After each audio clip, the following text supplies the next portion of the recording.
Lume check. We've just loomed the hands and dial on this watch. Let's check it against a Seiko Prospex diver.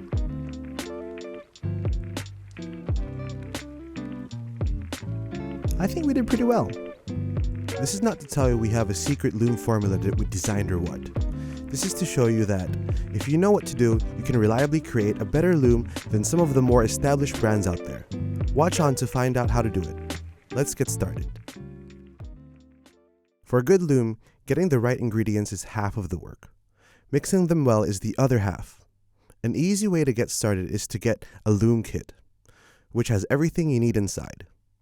We'll be using our own lume kit to demonstrate, and you'll see how it fares against a Bergeon lume kit at the end. Let's take a look inside this kit. The two bottles here are lume powder and binder. And in this syringe is a pre-mixed compound.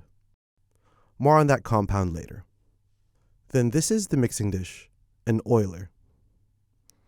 In addition to these, you'll also need an electric balance, toothpick, and Rodico. Alright, let's start. We'll remove the hands first.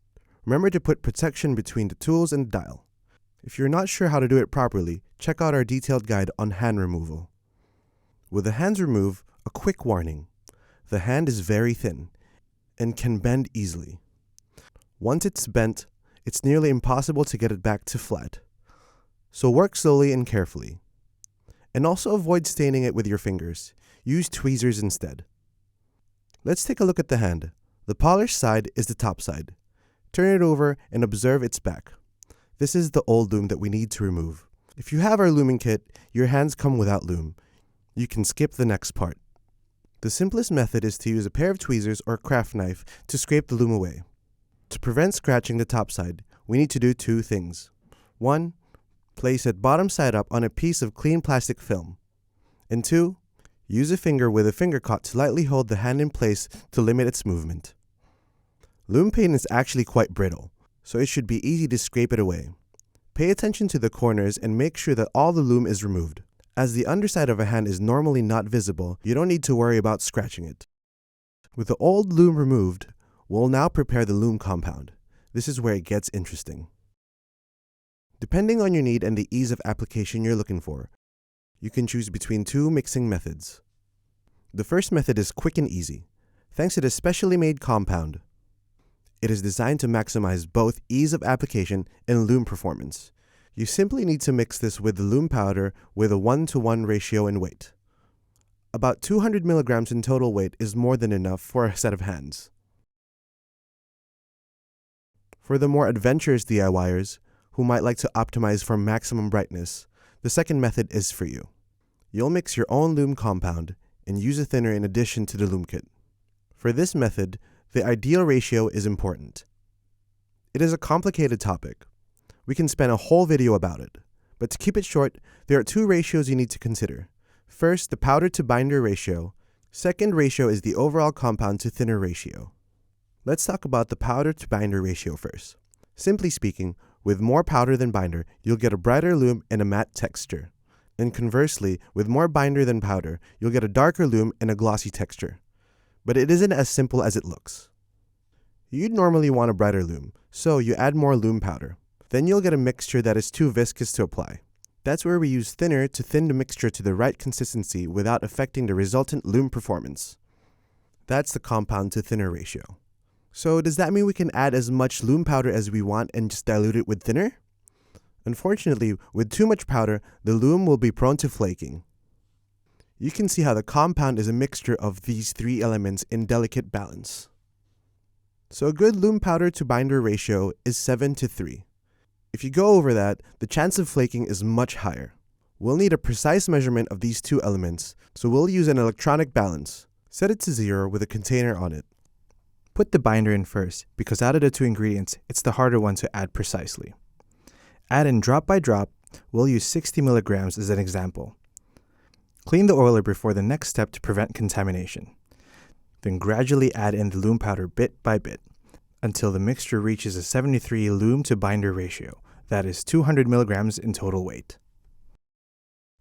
Using an oiler, work every grain of the powder into the mix.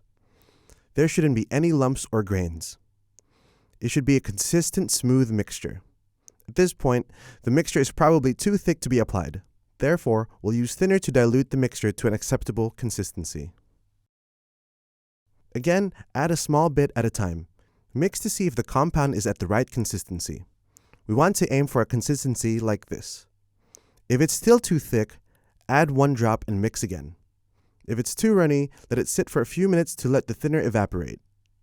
This is also a reminder that whether you use the pre-mixed compound or if you mix your own compound, the mixture will evaporate over time. If you take too long to apply the compound, it will get thicker. So if you feel the mixture is getting too thick, you can simply add thinner throughout the luming process to keep the compound at the consistency you prefer. Now we can apply the compound to the hands. It's a good idea to practice for a couple of times before you do an actual application, as it's quite hard to get it perfect on the first go. Just wipe the compound off the hands between each attempt. First, we'll need to secure the hands. There are 2 methods. First method is to use a pegwood stick with a sharpened tip, or simply a toothpick. Push the stick into a foam block to stabilize it, and then slide the hands bottom side up through the center of the hole and secure it. You can secure a set of hands on one stick in this way. Make sure the hand is horizontally level. A slanted hand will cause the compound to flow and accumulate on one end, causing an uneven application. Second method is useful for hands without a center hole. Like a second hand, place the hand on a piece of Rodico, and make sure the lume area is not touching any Rodico. With the hand secured, pick up a tiny drop of luminous compound with the oiler. Put the drop at one end of the gap. Then drag the compound toward the other end. Drag the compound simply through surface tension. You want to aim at doing this in one go. That'll give you a nice flat surface. If it breaks off in the middle, just add another drop of the point where it breaks off, and drag it to the other end. If the surface is not smooth, the compound is probably too thick and you should add some thinner to it. If the compound leaks to the front side, you have a too runny mixture. You can use the first few attempts to fine-tune the lume compound. Sometimes it could be difficult if the lume area is too large. A useful technique is to add a bit of lume compound along the frame of the lume area. Then drag the compound as previously mentioned. This will make it easier to form a smooth surface across a large area. Alright, we've applied the first layer of lume. We'll check from the top side and see if it appears flat and even. For now, this looks good. If the first layer of lume is too thin, it's okay to add an extra lume for better lume performance. Just let the first application settle for a few 10 minutes. Then apply another layer of compound on top of the first layer. You can do this to achieve your desirable lume thickness to maximize brightness. But bear in mind, if the lume is too thick, it might touch a dial or the lower hands and cause scratches and obstruction. After all is done, we'll cover the hands under some protection to prevent dust settling on it. We've loomed a set of flame blue hands alongside, and we'll put them into a watch later and see how good it looks. We can now start working on the dial. This is a sandwich dial, similar to the ones you'd usually see on a Panerai.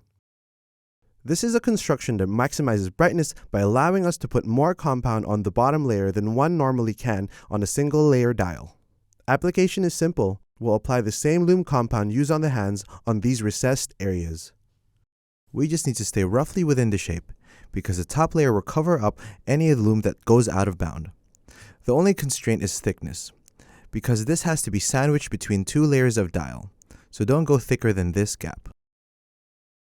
Alright, we've loomed this dial. We'll leave it to dry overnight alongside the lume hands. When you're done, you can simply wipe the container with tissue paper. If you wait too long, the compound will harden and you'll need to use thinner to clean it out. After a night, the hands and the dial are thoroughly dry. We can do a final check.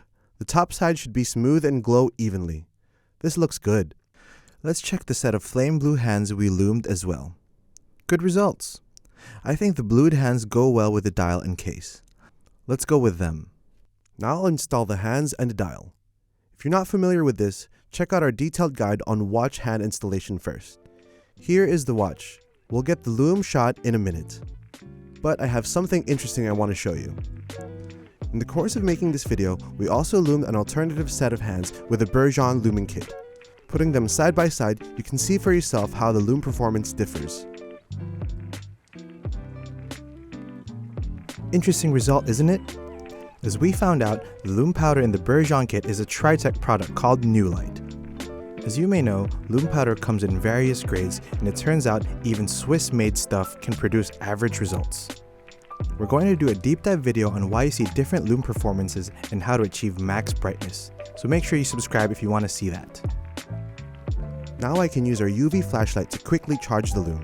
And then I can take some amazing lume shots of this watch. I'll leave you with these beautiful lume shots to enjoy.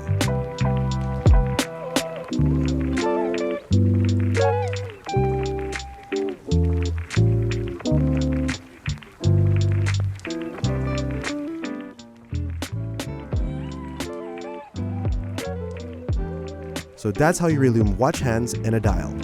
Try it yourself, it's fun. And until next time, have fun with your watch.